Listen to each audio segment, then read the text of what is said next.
আমি এখন দাঁড়িয়ে আছি অটোমান সাম্রাজ্য অথবা ওসমানীয় খেলাফতের সবচেয়ে প্রভাবশালী সুলতানার সমাধিসৌধের সামনে। আমি নিশ্চিত আপনারা অলরেডি অনুমান করে ফেলেছেন এই সুলতানার নাম কি।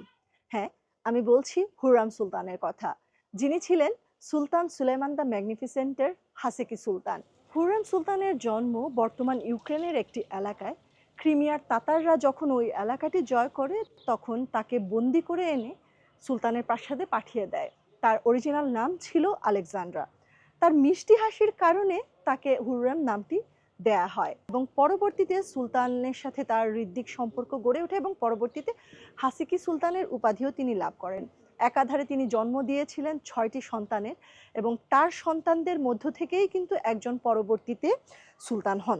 এই হচ্ছে সেই বিখ্যাত হুররেম সুলতানের সমাধি, যাকে অতি অল্প বয়সে তার পরিবার থেকে বিচ্যুত